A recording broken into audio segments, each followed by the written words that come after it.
জীবনের প্রথম পিঠা বানাইতাছি গাইস, ভাপা পিঠা।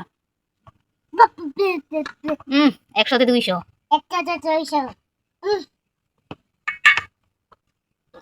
ভাবি নাই এত সুন্দর হইব।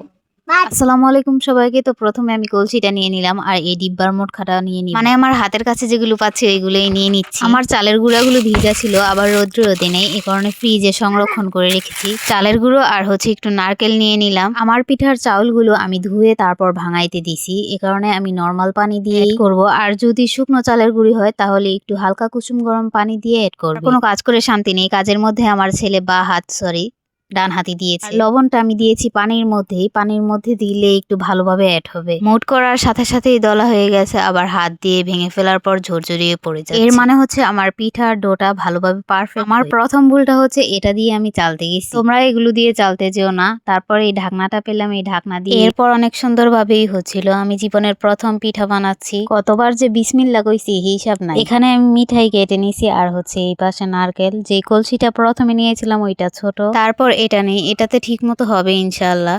আর চালের গুঁড়োগুলি একটু ভিজা ভিজা থাকলেই ভালো, কারণ বেশি ঝরঝরে হলে আবার পিঠা ভেঙে যায়। আমি প্রথম যে পিঠাটা বানাইছি ওই পিঠাতে কম কম গুঁড়ি আর কম কম মিঠাই দিছি। প্রথমে দেখছিলাম হয়েছে কিনা, মাশাল্লাহ হয়েছে, কিন্তু ওইটা ভিডিও করি নাই। খিটা কমো আর খাওয়ার মতো কিছু নাই। পরে যে কয়টা বানাইছি সবকিছু ঠিকঠাক মতো দিছি, তো দেখতে থাকো।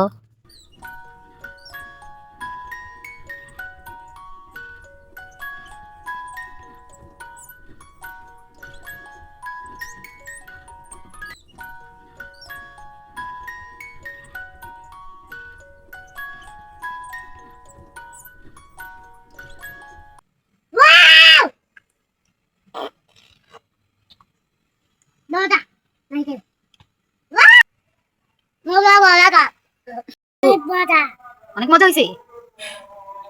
গরম ঠান্ডা করে খাও। এইদিকে আমার ছেলে পিঠা খেয়ে আমার প্রশংসা করতে করতে একবারে শেষ। সত্যি আমি আসলে ভাবিনি এত সুন্দর হইব, আমি নিজেই অবাক হয়ে গেছি। আমার রিয়াকশনটা দেখলে তোমরা বলতে পারতা। এরপর আমার ছেলের জন্য আলাদাভাবে একটা ছোট মটকা নিয়েছি, ওইটাতে বানাবো বলি, কিন্তু ওইটা কলসির ভেতরেই পড়ে যায়। এরপর আর ওইটাতে বানাইনি, বড় মটকাটাতেই বানিয়েছিলাম।